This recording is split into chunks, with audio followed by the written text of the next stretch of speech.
இந்த நாட்டில் தேர்தல் எல்லாம் நிக்க கூடாதுயா. 3 தேர்தலில் நின்றுருக்கேன். நான் செஞ்ச பாவம்லாம் அதிலே தின்னுட்டேன். ஏன்னா எவனை கும்பிட்டேன்னு தெரியாது, எதுக்கு கும்பிட்டேன்னு தெரியாது. என்ன ராஜேந்திரன் தப்பிச்சுட்டு இல்லாமா? நீ கொடுத்து வச்சவன். ஏன் எவனையெல்லாம் கும்பிட்டேங்கிறிய? இந்த தேர்தல் நேரத்தில் ஒரு பெரிய சங்கடம் ஐயா.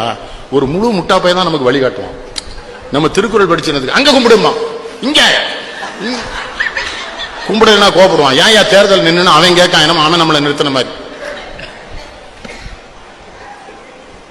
ஒரு தெருல 20 அம்மன் கோயில் இருக்கியா, தெரு மணி அடிப்பான். நல்ல சகுனம் நாயவன்.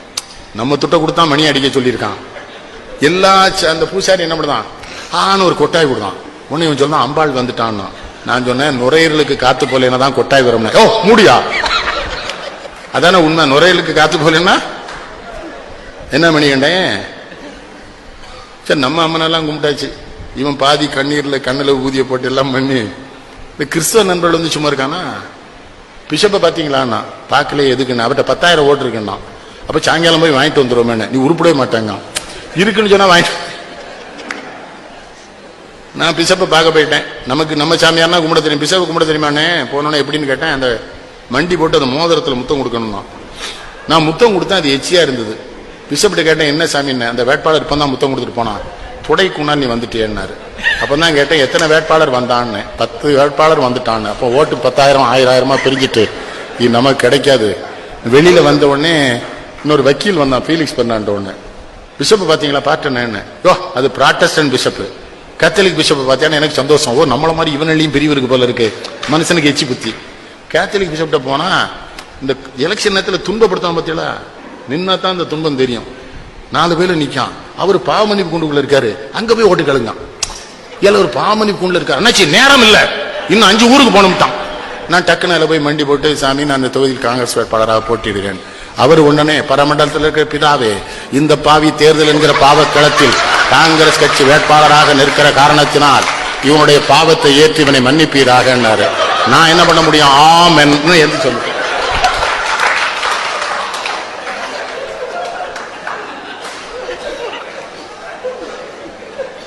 அதோட உடல் ஐயா இன்னொரு கட்டடத்துக்குள்ள கூட்டு போனா ஒரு சின்ன லைட் எரியுது.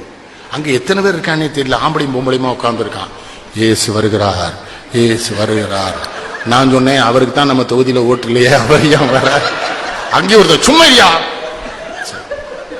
திடீர்னு என்ன பண்ணானுவா, ஆலே லூஜா ஆலே லூஜான்னா பாதரி கூட வந்தல 2 பேருக்கு வேட்டியில ஒண்ணுக்கு போய் என்ன சத்தம் போனா இருக்குல்லங்க. உங்களை சிந்திக்க வைப்பதற்காக இந்த செய்திகளை சொல்லுகிறேன். இது தேர்தலா? யோசிச்சு பாருங்க. முஸ்லிம் நண்பர்கள் சும்மா இருந்தானா பள்ளிவாசல கொண்டு வச்சு அவனாவே எனக்கு ஒரு குல்லா போட்டு ஒரு 5 கிலோ பூந்தியை வாங்கி அவன் பாட்டுக்கு ஓதுறான். நம்ம பையா சொல்றான் தொக்க ஓதுறானா ஜெயிக்க ஓதுறானே தெரியல. அண்ணே சரி விடு. அவனும் பாருங்க உருது பேசுற முஸ்லிமுக்கு ஒரு பள்ளிவாசல், தமிழ் பேசுற முஸ்லிமுக்கு அங்கேயும் பேதம். மனிதன் மாறிவிட்டான், மதத்தில் ஏறிவிட்டான். கனதா இன்பமும் துன்பமும் இயற்கையின் நியதியினர். ஏற்றத்தாழ்வுகள் மனிதனின் ஜாதி. பாரில் இறைவன் படைத்ததையெல்லாம் பாவி மனிதன் கெடுத்து விட்டானேனார். மதத்தில் அதான அது. தேர்தலுக்கும் மதத்துக்கு என்னையா சம்பந்தம்?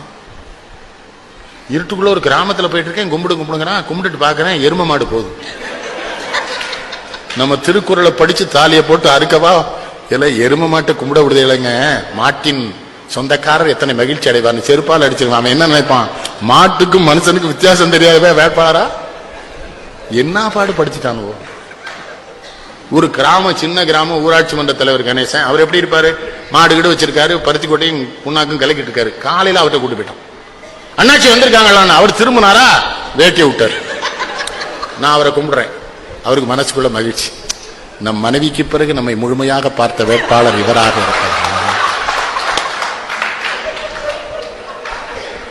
என்னுடைய வாக்கை இவருக்கே அளிப்பதென்று நல்லவேளை உங்களுக்கு சீட்டு கிடைக்கல. இந்த பக்கம் போயிடாதீங்க. அதுல இந்த பேரூராட்சி மன்றம் ரொம்ப கேவலமா இருக்கலாம். ராஜேந்திர சின்னம் பூரா தப்பு தப்பா கொடுத்துருதான். அன்பின் சின்னம் ரம்பம், அறிவின் சின்னம் ரம்பம். ரம்பமும் அன்பும் என்னடா சம்பந்தம்? பண்பின் சின்னம் ரம்பம், பாசத்தின் சின்னம் ரம்பம் தானே. அட சண்டாள பயலு சொல்றனா இல்லையா? அதுல அன்னைக்கு வேலூர் கிட்ட ஒரு ஊர்ல கார்ல போயிட்டு இருக்காங்க, ஒருத்தன் சொல்றான், மறந்து விடாதீர்கள் 26ஆம் தேதி அதிகாலை எழுந்து குளித்து பொட்டிட்டு சாந்திட்டு புறப்பட்டு சென்று உங்கள் பொன்னான வாக்குகளை கிணத்திலேயே போடுமாறு கேட்டுக்கொள்கிறேன். ஆஹா,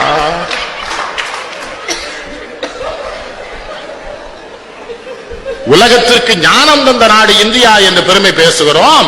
ஆனா உள்ளூர்ல ஒரு தேர்தல் நம்ம இவ்வளவு கேவலப்படும்.